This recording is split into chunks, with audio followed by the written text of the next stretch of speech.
और नवा दो पे नेल दाड़े कना नवा दो कोयम्बटूर सिटी कना गाते को तो कोयम्बटूर रे नोका मेना नेल दाड़े कना पे बिल्डिंग को चेतान से को चेलका व्यू को नेलो गया तो नेल दाड़े कना पे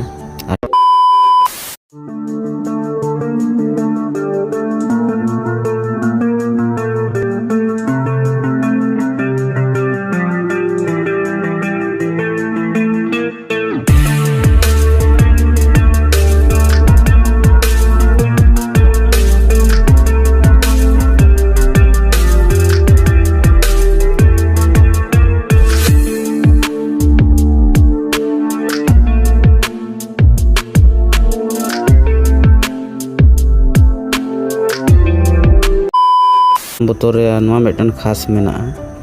तो नोडे टेम्पल को माने मंदिर को नमी नमी मंदिर को बहुत मेना और वीडियो रे बनाव तहन पे आलो पे स्किप बड़ा आलो पे चला बड़ा हनते नाते आरो इनफॉरमेशन इमा पे मा कोयम्बटूर रे आड़गो काते तो आदि युगी को चलाव दाड़े गया काते को जाहे पे बड़ाया जाहे को बड़ाई गया को बिसी हर तो जाहे को बापे बड़ाया तो नो कोयम्बटूर रे स्टेशन रे आड़गो काते तो नो कोयम्बटूर ना इया कना जेनेबा सिटी ना व्यू बिंग देखाव पे कना तो नेल दाड़े कना पे चेलका चरक नेलो कना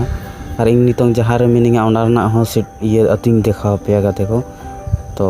वीडियो एतब खो मुचे धबी नेल ताबन पे आदि मौज हुआ ना वीडियो दो गाते को नेल दाड़े कना पे चेलका आलिट हर डहार को मेना नोडे रना नेलो ते आदि मौज नेलो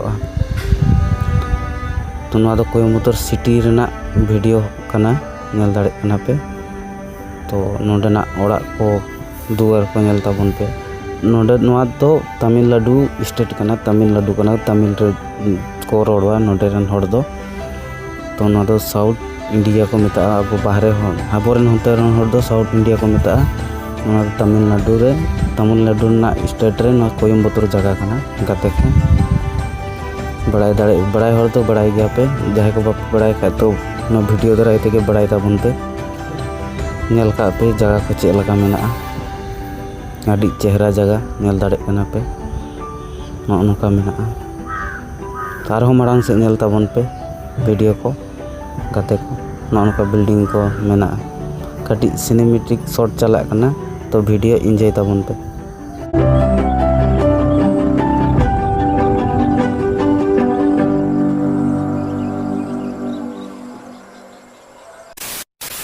नोडे मारा चढ़े पे नेल दाड़े कना गाते को एकदम नोडे मारा चढ़े एकदम सुर रे को नेलोआ नेल दाड़े कना पे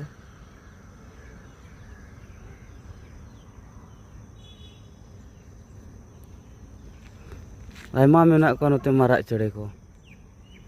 नेल दाड़े कना पे आयमा मेना को नोका मारा चढ़े को नोडे तो नवा जगह रना नितुम दो हुयु कना कोयम्बटूर खो मतलब नोते भीतर भिजु को लागे हे कते नोते मधुकराई मेता को तो ओना जगह कना जोहार सार सगुन सेता तो चे लगा मेना पे आशा कनी जतो के नपाय रे मेना पे आर हो नपाय रे मिनिया तो M2B संताली ब्लॉग चैनल सेन खन के इंगे मिठुन टुडू आर मेटन ब्लॉग वीडियो रे सगुन दारामे पिंग तो इन नितों सेता पेया रे नोते माने दाड़ान लगी दाड़ान माने सेता पेया रे आरो ताड़ाम बड़ा ले हिजु गया तो नवा को एकदम नेल को पे मारा चढ़े माने मयूर चढ़े आयमा मेना को आ नोना तो चे कंपनी तहे लना जानो नितों बन कना अवश्य नितों बान चला कना आ नो तो पे नेल दाड़े कना कायरा बड़गी नो नोका आयमा लटुते मेना कायरा बड़गी और नवा जगह ना नितुम दो हुयु कना मधुकराई तो नेल दाड़े पे ना तो कोयम्बटूर को इतना हिजु लगे नोडे डिस्टेंस ता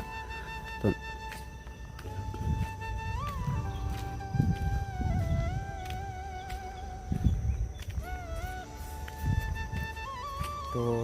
जहाँ रे चला उडूंग लेना तो उन्हें चला कैंसल ना तो मालिक नोडे फोन अदिंगा आरो हड़ को हेना उड़ीसा रेन हड़ को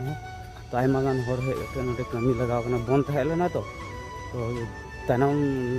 लाहारना वीडियो पे नेल दाड़े चलाव ने ओडे पे रुआड़ हेनी आरो वो दिंगा तो हड़ को सांगे ना हेना को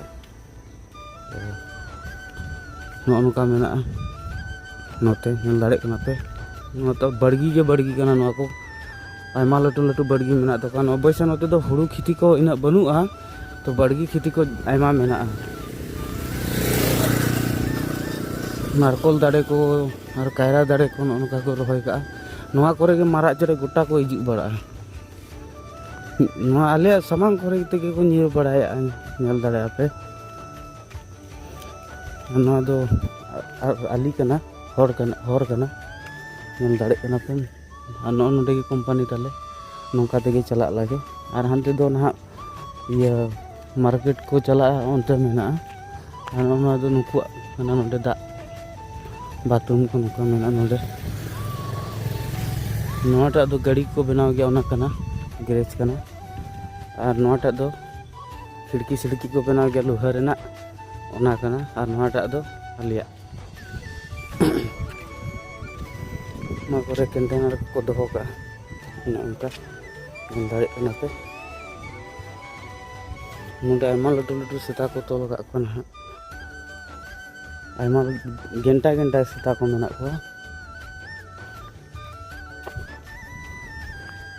मारा चढ़े नोते मेना को और तीना मौसम दो नोका डुंडरू गदाय दागाय से चे बांग मेन दाड़े कना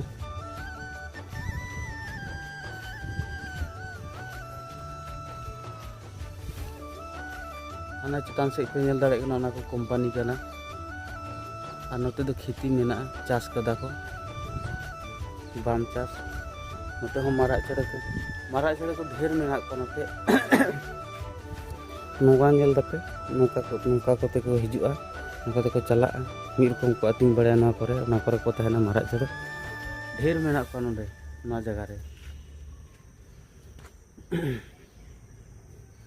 तो समय हुई कना नित 7:25 हुई कना तो 9 बजाते कमी सागाले 9 बजा खय 6:30 बजा धाबी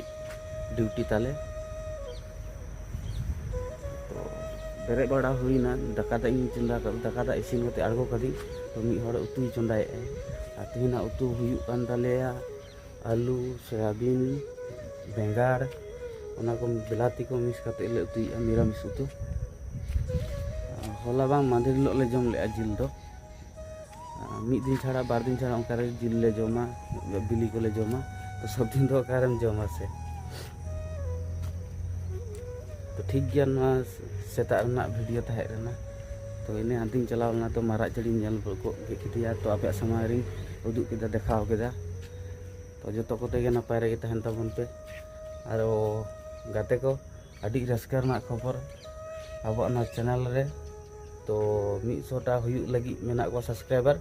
तो जहाँ को नवा गया पे खाए चैनल सब्सक्राइब कतिंग पे आशा दोहे दिन तो 100 सब्सक्राइब पूरा कतिंग पे आपे आठे इन नेहर दो कना गुनानो कनी M2B संताली ब्लॉग चैनल सेन खन गे इन मिठुन टुडू तो विदाई हता खोजो कना आरो नापाम अब नेक्स्ट ब्लॉग वीडियो रे तो